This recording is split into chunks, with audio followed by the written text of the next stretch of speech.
When I was around 3 years old, I was sexually abused by someone close to my family.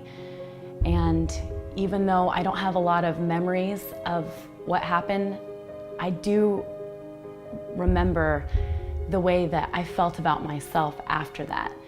I remember, especially in my teenage years, not feeling comfortable in my own skin, not feeling that I was the same as some of the girls in my class or in my grade who were so light and so carefree.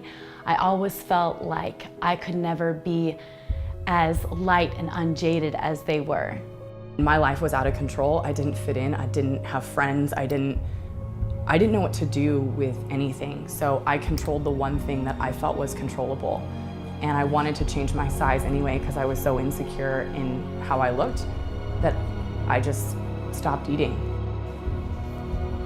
Me and my boyfriend ended up getting pretty intimate, and I was still very naive, so I didn't know a lot of what was happening. I was still very much a child in a way, and when he broke up with me for my best friend, I think that was the first time I'd ever really felt real heartbreak. And it might sound like it's not a big deal, but it literally broke me, like everything about me, and I was devastated, and my entire identity had been in those two people.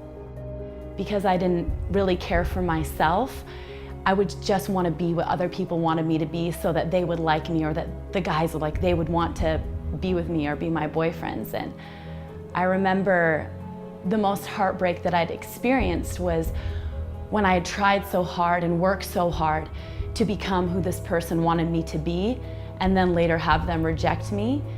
That's when I felt the ultimate sting of rejection and failure. I felt like if this person that I tried so hard and worked so hard for them to love me, if they can't love me, like, I'm not lovable. We weren't doing anything profitable, and we were literally killing ourselves because we drank too much and we weren't eating. Like, that's not healthy living. And I just knew if we continued that something was gonna die on the inside of us, and I needed to change.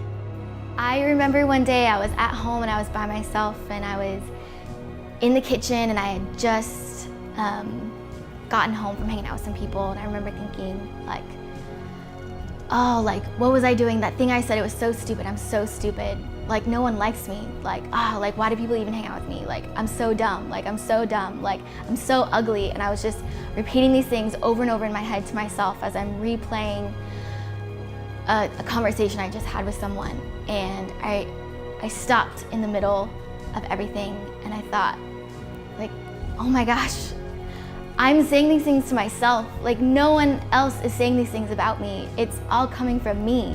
Like, I'm the one who's telling myself that I'm ugly and that no one likes me, and I'm the one with the problem. I'm the bully.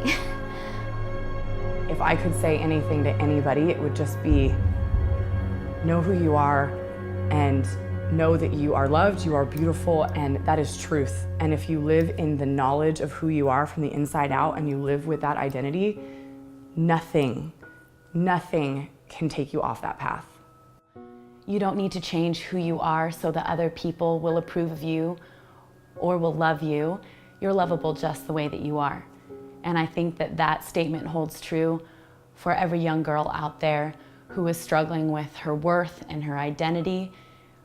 We're beautiful and we're valuable, and our worth doesn't change based on how people have treated us or how people treat us.